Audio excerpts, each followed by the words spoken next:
Inspektorati Ndërtimor Urbanistik Kombëtar ka vjuar sërish marrëveshjen e objekteve pa leje në Tiranë.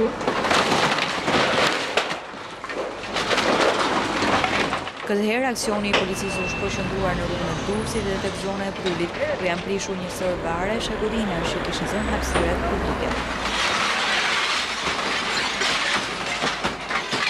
Gjatë aksionit nuk ka patur kundërshtima, madje pronarët e shtesave në rrugën e Durrësit kanë bërë vetë heqjen e materialeve të vlefshme. Sipas njoftimit i nuk, prishja e objekteve të palishme do të vijojë në të gjithë territorin deri në lirimin e plotë të hapësirave publike.